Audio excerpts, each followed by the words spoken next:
Nous recevons dans un second temps deux joueurs écublanais.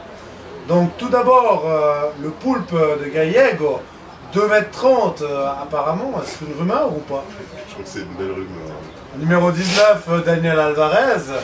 Et le numéro 12, celui qui nous fait toujours rêver, hein, même en voyage, Lenny Kravitz Doud. Merci. Donc t'es une rockstar ou pas? Ah, ça arrive.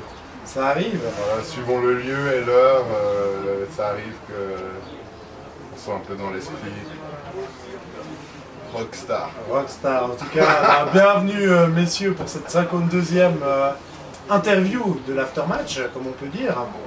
Donc tout d'abord, on va commencer avec toi, Dany. Qu'as-tu à nous dire sur cette rencontre d'aujourd'hui? Sur la prestation de l'équipe, Qu'as-tu à nous dire sur cette rencontre?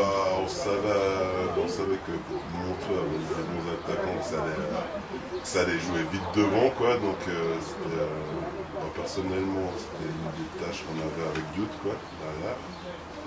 Et puis on savait qu'en marquant le premier, on avait de fortes chances de passer devant, quoi. C'est ce qu'on a fait même s'ils ont égalisé.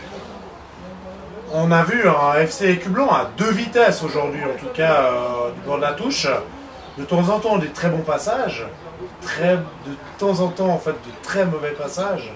À ton avis, est-ce que c'est juste notre vision ou pas du tout? Ouais, je pense que c'était à peu près ça. Enfin, ouais, c'était à peu près. Ils ont eu des périodes, on a eu des périodes.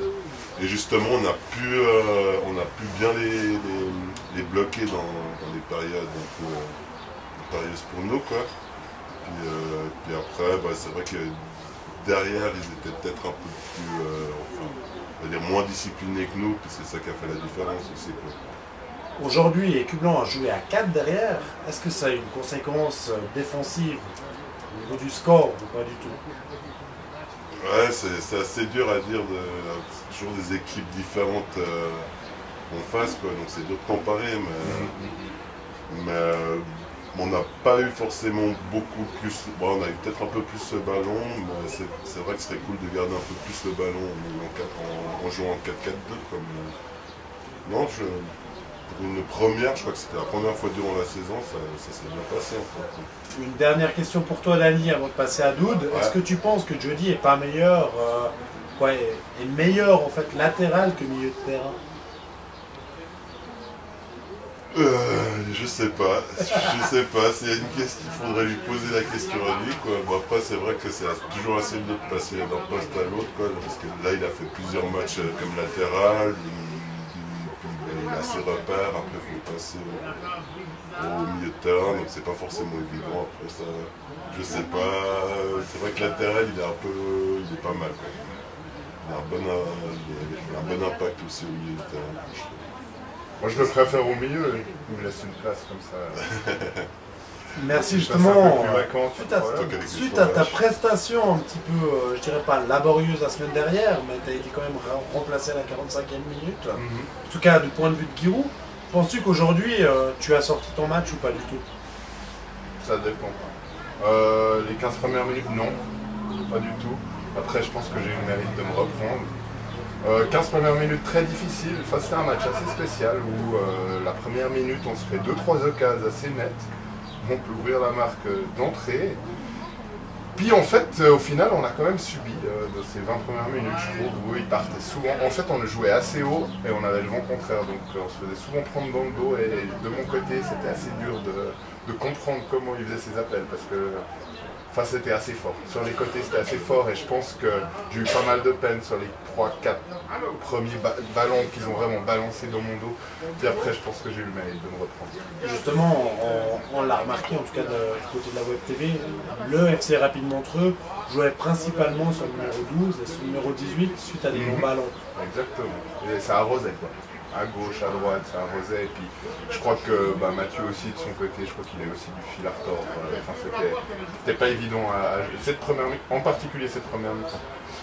À tes yeux, suite au match nul de la première mi-temps, qu'est-ce qui a fait la différence en seconde période pour le FC Écublanc finalement, pour qu'il l'emporte. Je pense qu'on a eu aussi l'avantage du vent, deuxième mi-temps, je pense que c'est pas négligeable parce que bon, on a continué à jouer haut comme en première mi-temps, mais sauf que cette fois c'est eux qui avaient le vent contraire, donc ils n'arrivaient plus à passer dans notre dos et puis c'est plutôt nous qui avons pris le jeu à notre compte.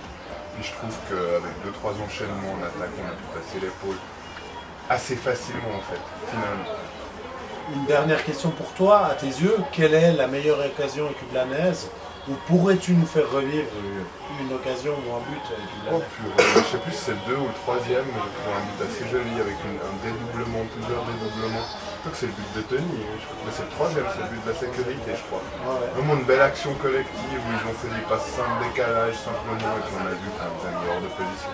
Puis c'est vrai que c'était pas les plus organisés défensivement qu'on a rencontrés. Oui, effectivement, Donc, on les a sentis très lourds, surtout à ce second tour. Bon, il y avait une fête aussi hier soir.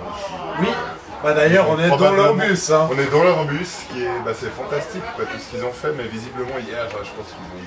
Ils n'étaient pas tous présents. Ils n'étaient pas tous présents. D'accord, il y en a qui ont préparé le match. Quoi. Ouais, mais du côté de Lausanne, je crois.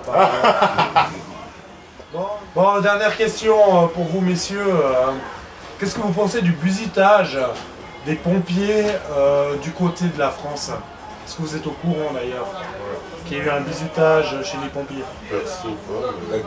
Mais moi des fois j'ai un peu les mêmes... D'ordre sexuel. Ouais, mais j'ai les mêmes craintes moi des fois. Ou au foot. Ouais, quand je m'endors... Par rapport à certaines personnes? Par rapport à certaines rentrées tardives... Dans certaines périodes d'Europe. Ouais. Dans le sud. J'ai des craintes. Bon, en tout cas, j'ai entendu dernièrement, en tout cas j'ai vu sur le site du FC Écublanc qu'on possède un pompier chez nous, au sein de l'équipe. 2,30 m. Dany, qu'est-ce que t'en penses?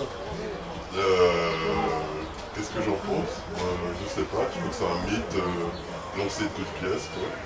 Ah, si tu la lances, ça fait Je mal. sais pas, ouais, si tu la lances, ça peut Il paraît que t'es gogo gadget. Ah bah c'était un surnom, mais je crois pas que c'était par rapport moi, je croyais à ce que Hervé pense. Quoi. Et combien de barres au niveau de la pression? Combien de barres au niveau de la pression? C'est vrai que normalement j'ai des chutes de tension. Quoi. Moi je dis 200 minimum. 200? Oh, c'est puissant. C'est un truc à finir au niveau du plafond, quoi. Ouais. D'accord. Messieurs... Du haut niveau, là. Du haut niveau, hein. Vous me faites rêver. On va laisser... J'adore ton émission. Ah, c'est vrai. En tout cas, messieurs, on vous remercie pour votre lancement incendie. Ouais. Belle victoire d'Écublanc aujourd'hui, ça nous fait vraiment plaisir. Franchement, on vous a supporté de long en large. On vous a entendu et ça fait vraiment... Surtout de long, pourquoi Dany? Vraiment, ça fait chaud au cœur. C'est cool quoi. En plus, sous la pluie battante, tout ça, ça fait vraiment chaud au cœur. Je soutiens la R, vraiment senti. C'est normal, on sera toujours là les gars. On vous remercie d'avoir suivi cette émission de l'Aftermatch. Nous vous souhaitons une très bonne soirée et espérons vous retrouver nombreux sur notre site internet www.sc-écublanc.ch pour revivre cette émission ainsi que les précédentes. Messieurs, mesdames, moineaux, Julie, l'aventure continue. Allez, Papagna!